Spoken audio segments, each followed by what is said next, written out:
Welcome to the Speaking of Writers podcast. I'm Steve Richards. This is where we go behind the books and behind the people who write them.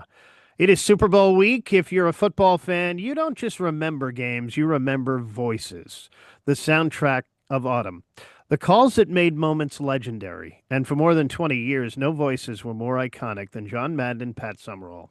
Today's guest was there to witness it all. Rich Podolsky is a longtime sports journalist and former CBS Sports staff writer whose career stretches back to the 1970s. He's covered the Miami Dolphins, written for the NFL Today, ESPN, and major newspapers across the country.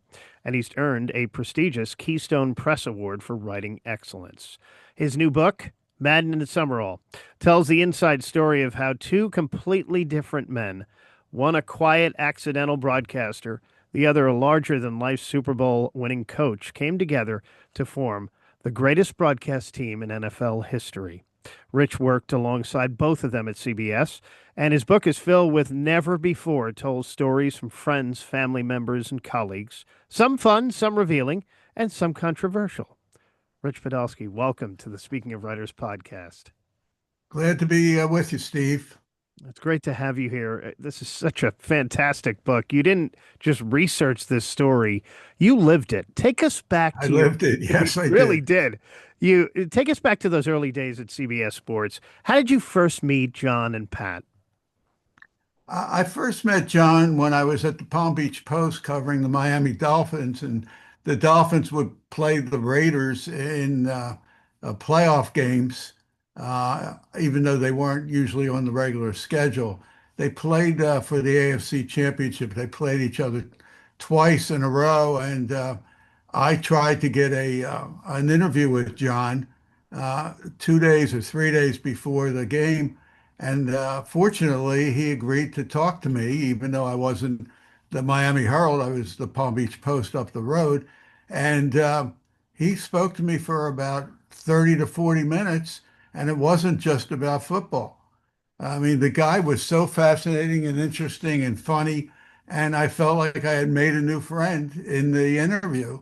And after the game was over and the Dolphins had won, I made it my business to go and introduce myself in person to John.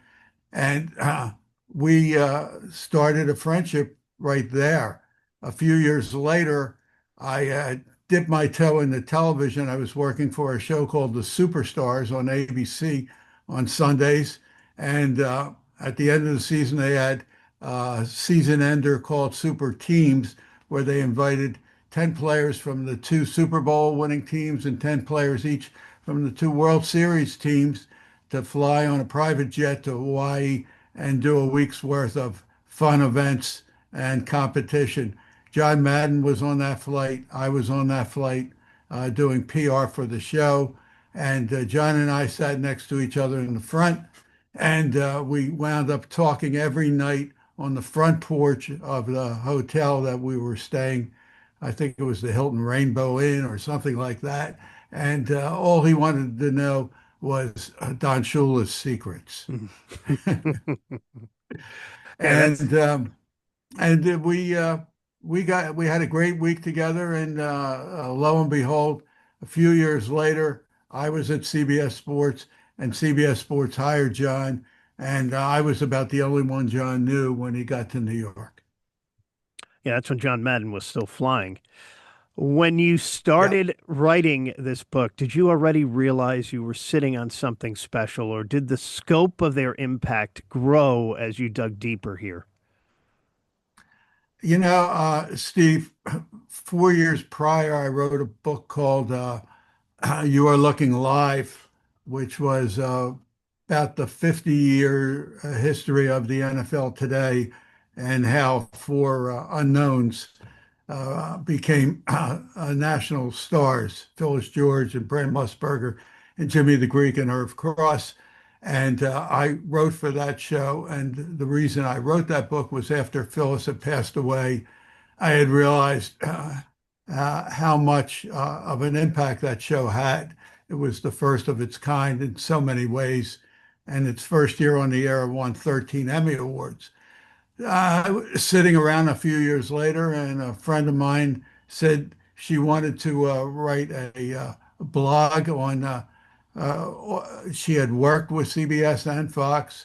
She had a lot of good Madden stories and Summerall stories. Spent a lot of time with them on the road, and she wanted to write a blog and include some of the stories. I said, "Don't write a blog, write a book. If you want help, I'll help you organize it. I don't want my name on it. I don't want a dime. I'll just help you do it. It sounds like a worthy topic." And she said, I don't have the time or patience or skill to write a book, even with your help. Why don't you write the book and I'll give you the stories? And that's how it started. Uh, as to your question, it had a lot more scope than I realized at the beginning. It had relationships between John and Pat and with the people that work with them, especially the young kids who were hired in 1981, kids like Richie Zients, who is now Fox's lead producer and Tom Brady's producer. Uh, they were the first time being CBS hired young production people, and you would call them then gophers probably, but they were there to learn how to be producers and directors. And Richie Zients was assigned to John Madden in the beginning and stayed with him. And even though there was like a 25-year difference in their ages, they became really good friends over the years. And Richie Zients was there till the very end with John, visiting him. And that's how I ended the book with that relationship. It was a very special one, and it really moved me and it moved a lot of people. Yeah, it was very moving. And John actually even hosted Richie's wedding at his house, too. Unbelievable. Yeah. Unbelievable. Yeah, he even fixed Richie Zients up with the girl that he John knew from who worked for one of his real estate buddies. And after their first date, John saw her and said, "How did it go?" And she said, "Terrible." He said, "Why?" He said, "Every 10 minutes he went to the phone to call sports phone to find out how the Mets were doing." In those days, we did not have the internet No, I and call sports phone the many ability to times. get scores. Oh, yeah. So John then said, "What a schmuck! I'll talk to him." And sooner or later, they went out again, and they wound up getting married. And the wedding was at John's house in California. Let's talk Pat Summerall. He had one of the most unusual paths in broadcasting history. Five-sport athlete, accidental broadcaster, morning drive time radio host. One of my big takeaways from the book, Rich, is I didn't know. Of course, I knew about his football career. I didn't know how great of a tennis player he was, too. My goodness, I, I don't think anybody knew. I found out from listening to his stories at CBS. But Summerall was an incredible athlete. First of all, he was born with a club foot to parents who had divorced, didn't want him. He wound up living with his grandmother, um, and that was a unique relationship. He wound up not only walking but running as fast as anybody in the neighborhood. He grew to be 6'4". He was a great athlete, not just football and basketball. He was recruited by Adolph Rupp at Kentucky, one of the all-time great coaches. And he turned down Rupp when Rupp said he couldn't play football as well as basketball. Wound up going to Arkansas and playing both. But the tennis thing, he learned tennis on his own by going to the neighborhood playground. Once in a while, somebody would say, "Do you want to hit some?" He was 10 years old when he started. By the time he was 14, he was the best young player in Northern Florida, and he was trying to figure out how good he was after winning a local high school tournament. There was a state tournament, a huge state tournament down in South Florida every year. He hitchhiked something like 350 miles with one lousy old tennis racket under his arm and a pair of high top black sneakers. And can you imagine going to South Florida where all the rich kids were with who had tons of equipment, and he winds up winning it all and beating a guy, I can't think of his name at the moment, who wound up a few years later playing for the national championship at Forest Hills. Summerall could have been a professional tennis player. There's no doubt in my mind. One of the best in the country at the age of 14. It's so great with Tony Trabert all those years, broadcasting those great U.S. Open matches with John McEnroe and Jimmy Connors. Summerall was also the first former athlete to make the jump from analyst to play-by-play. Why was that such a big deal at the time, Rich?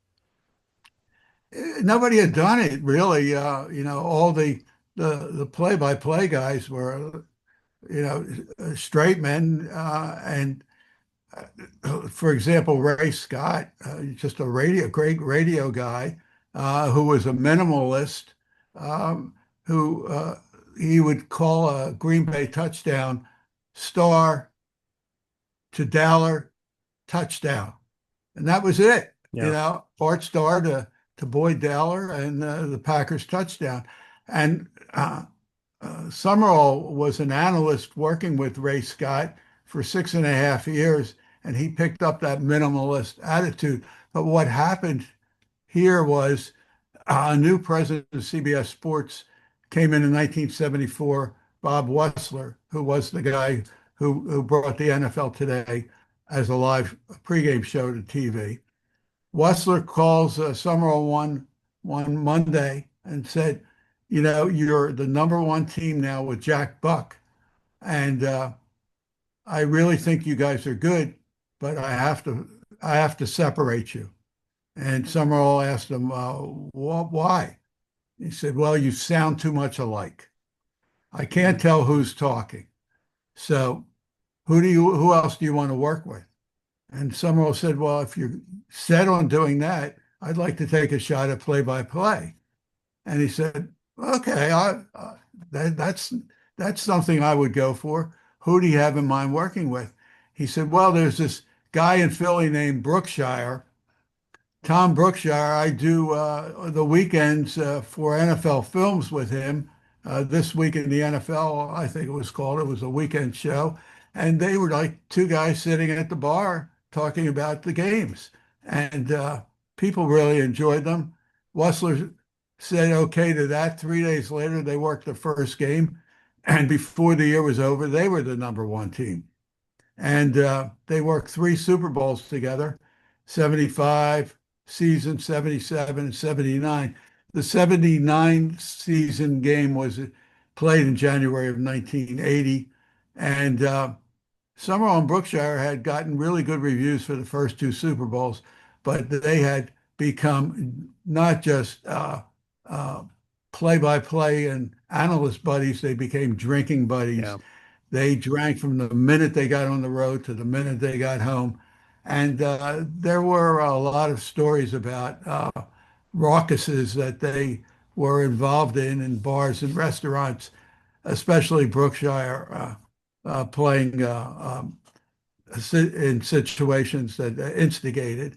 And the new president of CBS Sports in 1980, a guy named Van Gordon Sauter decided it was time to separate the two of them. And it was especially after they had gotten mediocre reviews for their coverage of the Super Bowl in 1980 between the Steelers and the LA Rams. Yes. So that led to John Madden had been in his second year. Van Sauter liked Madden very much from watching his commercials on Miller Lite and said that's the guy, even though Madden had never done a game that came back to New York. He was too raw of a talent at that point. And in fact, his first year, I opened the book with the story about how he almost got fired his first year at CBS. So Madden was Sauter's choice, and it wound up being a big battle between all the executives, whether it would be Vince Scully or Pat Summerall being the play-by-play guy with him. And eventually Summerall won that battle. Yeah, some crazy stories about Summerall. and Brookshire in the book. Do you think we'll ever see another broadcast duo with that kind of longevity, trust, and cultural impact? Or was that a once in a generation pairing? You know, I don't think we'll ever see anybody like them again. Today, the two guys who wrote the forwards for the book, Joe Buck and Troy Aikman, they're as good as it gets, in Yeah. my opinion. They've been together over 20 years as well, and I really think they're an enjoyable listen. But back in the Brookshire days, there was less on the air, less teams. No, there was no streaming. Um, you only had basically NBC and CBS and the Monday Night Football. So there wasn't a lot to compare them to, but they were great. They were just, you know, I say in the book it was like peanut butter and jelly meeting for the first time. That's how good they were, because Madden had worked in '81 for 4 weeks in a row with Vince Scully uh, to see if the manager wanted to see if which would be a better pairing. Scully didn't need or didn't like to have anybody work with him. No. He worked baseball alone, and he had too many stories he wanted to tell. So I went back and watched some of the games on YouTube that he worked with Scully in '81, and it wasn't the John Madden we all knew. There were very few stories. Scully didn't leave him a lot of space to go into his analysis. There was no fun, no sound effects. There was no CBS chalkboard, which came in '81 with Terry O'Neill being the producer for CBS who brought that in. And, Madden felt comfortable with Summerall. He respected Summerall. He was at ease with him, and Summerall protected him. And because of that relationship, Madden grew to be this wonderful, nutty professor of NFL football that the whole country grew to love. Rich, you've written about sports, broadcasting, and music legends too, from Don Kirshner to Neil Sedaka. What draws you to telling stories about people behind the spotlight? Yeah, I love I'm just a storyteller. I really enjoy getting at what is behind an event happening. I'm a big proponent of these stories or movies or books that show you somebody's growth to become someone famous and what tipped it and what caused it and how did they get there. You know, people didn't just become movie stars overnight. They didn't become great analysts or great players overnight. They worked for it, and there are great events leading up to some of these things happening, and I like to dig them out. If there's one thing you want readers to truly understand about John Madden and Pat Summerall when they close this book, what is it? Um, that will never have another pair like them. If you don't believe me, go back and listen to some of their games. Just a few highlights here and there. You don't have to watch a whole game. You know, Madden talked and talked, and Summerall would get him in and get him out, and usually with humor, and get him off the limb of the tree. And they laughed together. But the funny thing about these two, they were so different as individuals. Summerall, when they had free time, liked to go out with the executives of the other teams, have his martinis and a steak dinner. And then Madden liked to hang out with the young guys, with the production kids. I remember one time they went to Washington, D.C. for a game. They check into the hotel. The hotel clerk says, "There's a note here for you, Mr. Madden." Um, Madden looks at the note. It's from Ethel Kennedy, Mm. the widow of RFK. And the note says, "We're big fans of yours, John. Would love to have lunch or dinner with you this weekend if you can." And Mike, I can't think of his last name. He's director for CBS today. Uh, he looks up at John and says, "My goodness, John, you're going to have dinner with Ethel Kennedy?" And Madden says, "Nah, I'm going to have Mexican food with you guys." And that's who John Madden was, you Yeah. know. The guy on the bus, the guy on the train, loved to meet people. He was so inquisitive. He was just terrific. And of course, Summerall, through it all, was battling his alcoholism, Yeah. which even though he gave up drinking in '93, it wound up being the root of his death uh, uh, something like 15 years later, unfortunately.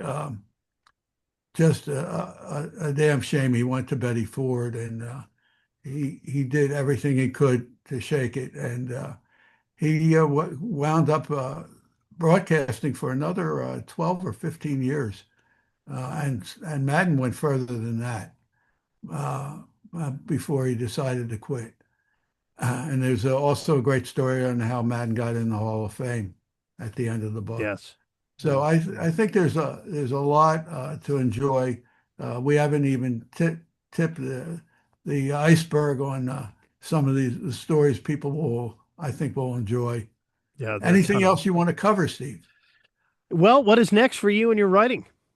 I'm waiting for somebody to tap me on the shoulder with a good story idea, good book idea. Yeah. There are a ton of great stories in this book. Even the story about when he was, I guess, rehabbing. And I went back and watched Jim Nance's tribute the week after I think he died, Pat Summerall. And when Pat woke up after rehab, and he just said, "I've got to get to Butler Cabin." Yeah, yeah, unbelievable. Yeah, yeah. Um, Yeah, Nance loved both of those guys, Yeah, especially Summerall from working with him on the golf tour. Nance is one of the all-time great guys, honest guy, fair guy, great announcer, um, and he idolized the people who came before him. He had a great tribute to Jack Whitaker, who is one of my favorite guys from Philly. yeah. Well, the book is Madden Summerall, the inside story of the greatest broadcast duo in NFL history. It's written by Rich Podolsky, published by Lions Press. Whether you grew up with those voices every Sunday or you want to understand how modern sports broadcasting was built, this book is a must read. Like I said, great stories too. Rich, thank you so much for joining me. Thanks, Steve. I really enjoyed it. I Yeah. appreciate it. And if you have a good idea for my next book, let me know. Oh, I will.